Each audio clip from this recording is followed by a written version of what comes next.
संसद में कौन करता है माइक ऑन और ऑफ? बड़ी आश्चर्य की बात है कि संसद में भी अब माइक ऑन और ऑफ होने लगा है।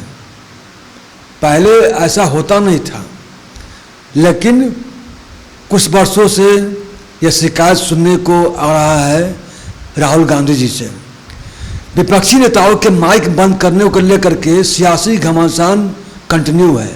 राहुल गांधी ने लंदन में कहा था एक कार्यक्रम के दौरान कि वे संसद में बोलने नहीं देते हैं।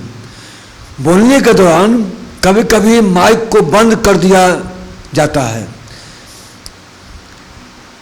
बीजेपी राहुल के इस बयान को लेकर के उन पर निशाना साध रही है। ऐसे में जानते हैं कि आखिर माइक कौन ऑन या ऑफ करता है, इसकी प्रक्रिया क्या है। कांग्रेस नेता राहुल गांधी लगातार आरोप लगा रहे हैं कि संसद में उनका माइक बंद कर दिया जाता है और उनकी आवाज़ दबा दी जाती है।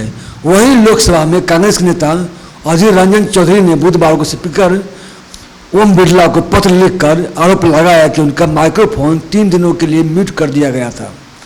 ऐसे में इन आरोपों ने सबके मन में एक सवाल पैदा कर दिया है कि आखिर संसद में कौन माइक बंद करता है और इसे बंद करने के आखिर क्या नियम है।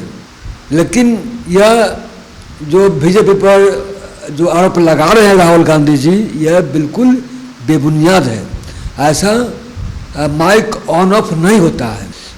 सदन में प्रत्येक सांसद की सीट तय होती है। सीट पर माइक्रोफोन डेस्क से जुड़ा होता है। इनका अपना नंबर होता है। संसद के दोनों सदनों में चैम्बर होता है जहां साउंड टेक्नीशियन होते हैं। ये सदन से जुड़े अधिकारी होते हैं जो लोकसभा और राज्यसभा की कार्यवाही को ट्रांसक्राइब और रिकॉर्ड करते हैं। चैम्बर में इलेक्ट्रॉनिक बोर्ड होता है। यहाँ से माइक्रोफोन खोले या बंद किए जा सकते हैं। चैम्बर में लगे ग्लास के जरिए ये अधिकारी सदन की कार्यवाही को देख सकते हैं। ये निचली सदन के मामले में लोकसभा सचिवालय के कर्मचारी द्वारा और उस सदन के मामले में राज्यसभा सचिवालय के कर्मचारियों द्वारा संचालित होता है। लेकिन राहुल गांधी जी को यह आपत्ति हो रही है कि बार बार मुझे जो है माइक्रोफोन को ऑन ऑफ होता है। एक्सपर्ट और संसद कवर करने वाले पत्रकारों का कहना है कि माइक्रोफोन को चालू और बंद करने की एक निर्धारित प्रक्रिया है। उन्होंने बताया कि सदन के अध्यक्ष नियमों के मुताबिक ही माइक्रोफोन को बंद करने का निर्देश दे सकते हैं। आमतौर पर रब सदन में हंगामे के दौरान इस शक्ति का इस्तेमाल किया जाता है जब दोनों सदनों में माइक्रोफोन को मैनुअल रूप से चालू और बंद किया जाता है।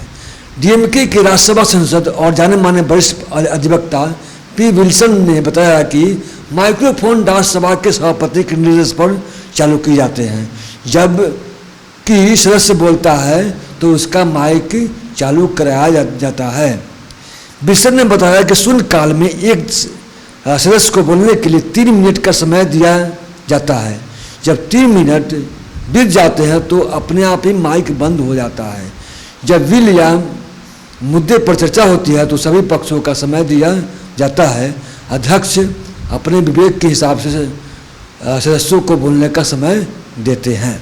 वहीं संसद कवर करने वाले एक पत्रकार ने बताया कि यदि किसी सांसद की बोलने की बारी नहीं है तो उसका माइक को बंद हो सकता है। विशेष मौके पर सांसदों के पास 250 शब्दों को पढ़ने की सीमा होती है।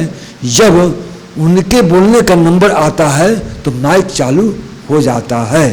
एक्सपर्ट के मुताबिक हर सदस्य का सीट क्रमांक तय होता है और उनसे अपनी जगह से बोलने का अनुरोध किया जाता है। एक्सपर्ट का कहना है कि डेडिकेटेड और ट्रेंड स्टाफ लोकसभा और राज्यसभा में पूरे माइक्रोफोन सिस्टम को चलाता है। यह सब दिशा निर्देशों के अनुसार ही चलती है। जब सांसदों के बोलने की बारी नहीं होती है तो उनकी आवाज़ कैसे सुनाई देती है।